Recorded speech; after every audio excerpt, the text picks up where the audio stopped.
Bonjour mes amis, je suis Emel, votre amie. J'espère que vous allez bien. Aujourd'hui c'est dimanche et les dimanches c'est le jour du Seigneur et on parle des thèmes qui sont autour euh, de Dieu.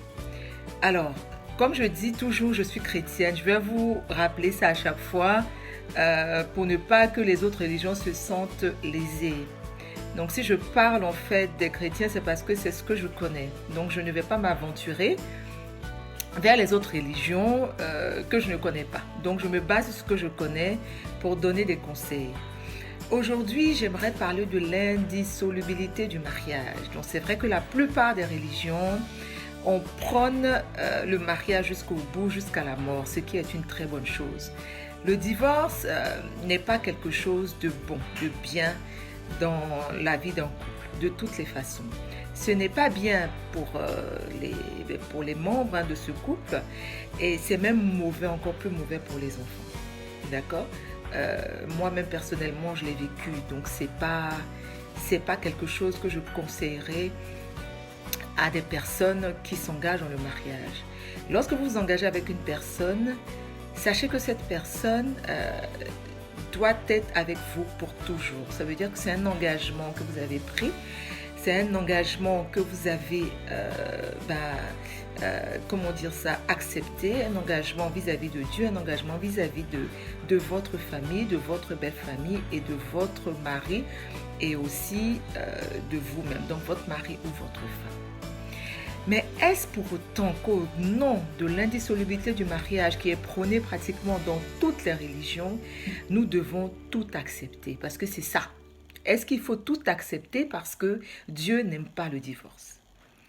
Est-ce qu'il faut accepter de se laisser battre jusqu'à quelquefois perdre la vie parce que Dieu n'aime pas le divorce?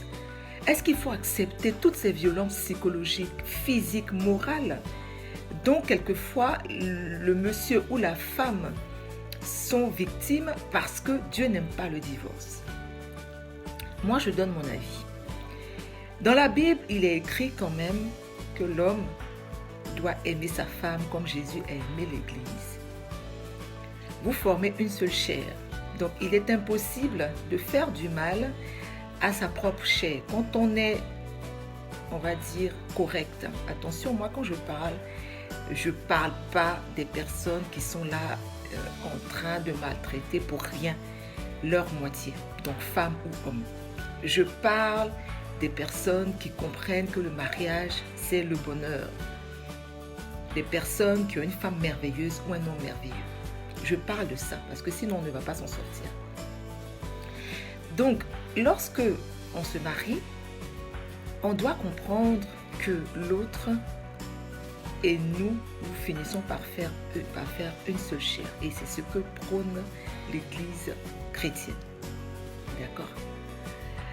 Donc, lorsque vous êtes ensemble et que la personne avec laquelle vous êtes ne met pas cela en application, qu'est-ce qui va advenir du couple? Est-ce qu'on reste dedans et on reste dans la souffrance jusqu'à quelquefois perdre la vie? Par exemple, les femmes qui sont battues ou les hommes, il y a aussi des hommes qui sont battus. Il y a des femmes qui sont sous une pression psychologique pas possible dans leur foyer. Est-ce pour autant, parce qu'on dit que l'Église refuse le divorce, ou bien Dieu a horreur du divorce, qu'on doit rester dans la souffrance? Est-ce que Dieu, qui nous a créés, ne nous a pas créés pour être des êtres remplis de bonheur, de joie et de paix?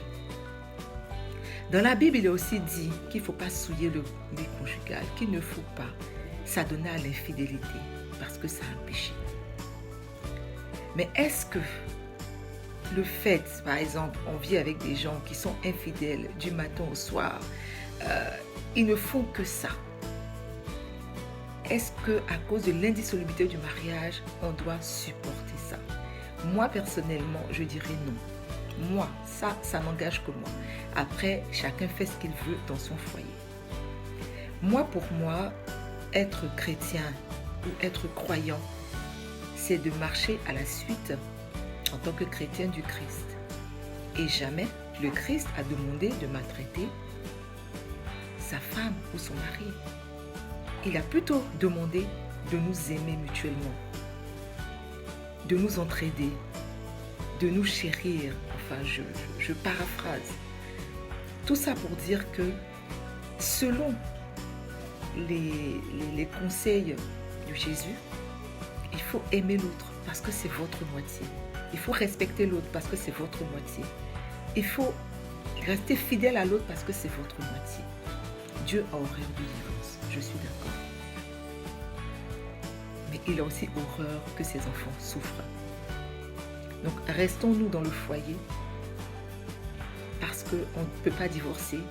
On reste dans le foyer, on se fait battre, mais on supporte parce qu'on ne doit pas divorcer. On souffre psychologiquement parce qu'on ne peut pas divorcer, parce qu'on ne doit pas divorcer. Quelle est cette pression psychologique qu'on est en train de mettre sur les gens?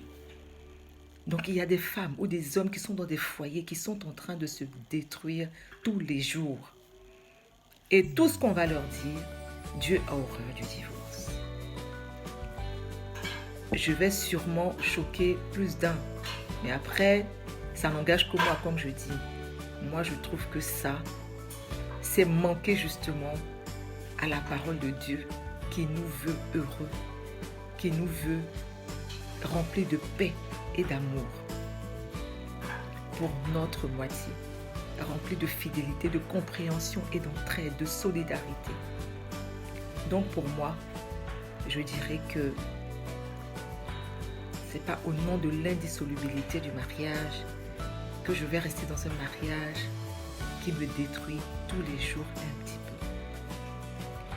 Il y a tellement à dire sur ce sujet, mais je vais m'arrêter là pour aujourd'hui. Et je vais continuer à vous donner des conseils selon les thèmes qui me viennent lorsque je constate certaines choses autour de moi. Ça vient aussi des livres quelquefois que je lis. Donc j'espère vraiment que tout ça sera pour vous bénéfique parce que c'est le seul objectif d'être votre ami. Ne me remerciez surtout pas, je suis tout simplement votre ami et je vous souhaite un bon dimanche. Et je vous dis à demain pour un autre conseil. Merci. Au revoir.